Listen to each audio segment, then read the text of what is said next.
La baleine est l'un des représentants d'un ordre de mammifères, les cétacés. Au sein des cétacés, il y a deux grands rameaux évolutifs distribués selon leur mode de nutrition. Les cétacés à dents, comme les dauphins, les marsouins, les orques, les cachalots. Et les cétacés à fanons, les mysticètes, c'est-à-dire les baleines et les rorquals, appelés également baleines bleues.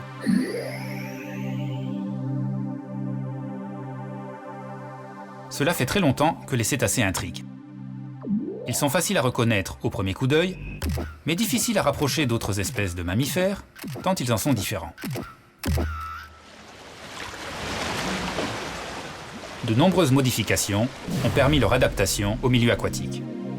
Les pattes postérieures ont disparu, les pattes antérieures se sont transformées en des nageoires, et de manière assez originale, les narines ont migré sur le dessus du crâne, ce qui leur permet de nager selon un effet tuba.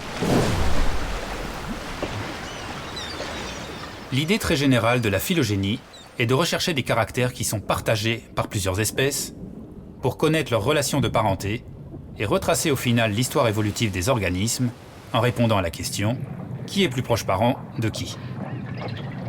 Parfois, un état de caractère est apparu indépendamment chez deux espèces. La forme hydrodynamique chez les poissons à nageoires rayonnées, ou chez les dauphins par exemple, ou bien la forme des nageoires. Ces nageoires ne sont pas du tout faites de la même façon que celles des dauphins. Cette ressemblance superficielle est apparue deux fois indépendamment au cours de l'évolution.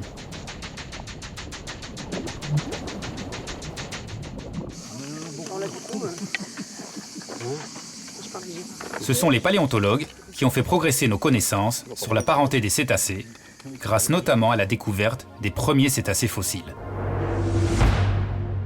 Les plus anciens montrent des animaux quadrupèdes.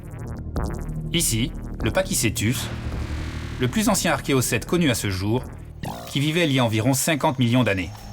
Un animal terrestre aux mœurs semi-aquatiques.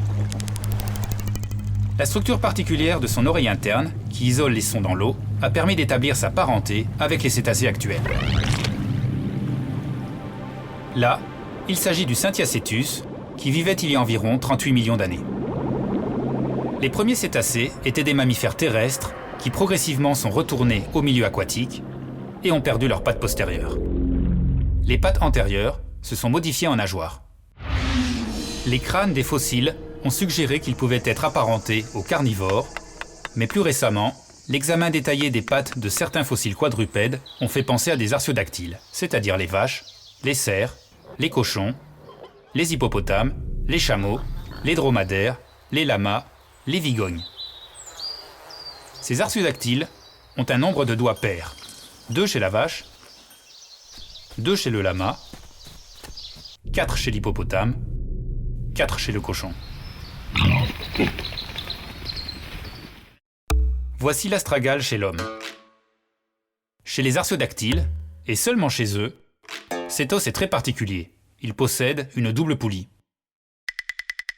Sur un fossile de cétacé très bien conservé, les paléontologues ont trouvé également un astragale à double poulie. À l'aide des caractères morphologiques ou anatomiques, on peut dire que les cétacés sont très proches des artiodactyles. Mais en fait, après avoir séquencé le même gène chez des cétacés, des artiodactyles, des carnivores et d'autres mammifères, les chercheurs en ont conclu que les cétacés sont des artiodactyles. Les carnivores, quant à eux, ne sont pas apparentés aux artiodactyles. Ils appartiennent à un groupe complètement différent. Les cétacés ont pour plus proches parents les hippopotames. Une baleine est plus proche d'une vache qu'une vache d'un cochon, ce qui est contre-intuitif au vu de leur morphologie. De nombreuses autres espèces ont ainsi changé de place dans notre buisson du vivant. Le groupe des reptiles n'existe plus, les crocodiles sont plus proches des oiseaux que des varans, des lézards ou des serpents, les squamates. Les champignons sont bien plus proches de nous qu'ils ne le sont des plantes. La phylogénie moléculaire continue de bousculer l'arbre de classification des espèces.